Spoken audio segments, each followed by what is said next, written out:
नाज़रीन, सखर पुलिस 53 ॾींहं गुज़रण बावजूद शहीद जान मोहम्मद महर जे कातलनि खे गिरफ़्तार न करे सघी। शहीद जान मोहम्मद महर जा कातल कचे में ई मौजूद हुजण बावजूद पुलिस कख वञी बीणो न कयो। शहीद जान मोहम्मद महर जे कातलनि जी गिरफ़्तारीअ बाबति निगरान हुकूमत ऐं आईजी सिंध जा वादा बि वफ़ा न थी सघिया। पुलिस हिन वक़्त ताईं शहीद जान मोहम्मद महर जे कातलनि खे गिरफ़्तार नाहे करे सघी।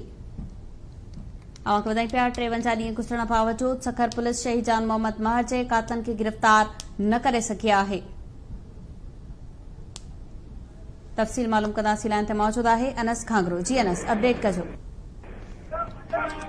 बिल्कुल 53 ॾींहं गुज़री विया आहिनि, जान मोहम्मद महर जा कातिल गिरफ़्तार न आहिनि थी सघिया। 53 ॾींहं अॻु हथियारबंदनि सखर में काविस्केटी न्यूज़ सखर जे ब्यूरो चीफ जान मोहम्मद महर खे फायरिंग करे शहीद कियो वियो, लेकिन 53 ॾींहं गुज़रण जे बावजूद निगरान हुकूमत ओड़े आईजी सिंध पुलिस पारां हिन वक़्त ताईं कातिलनि जी गिरफ़्तारीअ लाइ कंहिं बि जेके उनसो क़दम न आहिनि थिया विया। कतल केस में कंहिं बि क़िस्म जी हिन वक़्त ताईं अॻु भराई न आहे थी सघी। पुलिस हिन वक़्त ताईं सहूलियतकारनि खे गिरफ़्तार करे सघी आहे, जॾहिं त कतल केस में नामज़द मुख्य जवाबदार जेके आहिनि उहे गिरफ़्तार न आहिनि थी सघिया। शहीद सहाफ़ी जान मोहम्मद महर जे कतल ख़िलाफ़ तोड़े कातिलनि जी गिरफ़्तारीअ लाइ सखर समेत सॼे सिंध में एहतजाज जो सिलसिलो जारी आहे। पनवा किले में एहतजाजी मेड़ाको ऐं रैली पिणु जेका आहे सो रखी वई आहे, जंहिंमें सखर घोटकी खैरपुर समेत नंढनि वॾनि इलाइक़नि मां सहाफ़ी शरीक थींदा। जी अनस घांगरो, तफ़सील ॿुधाइण लाइ महिरबानी।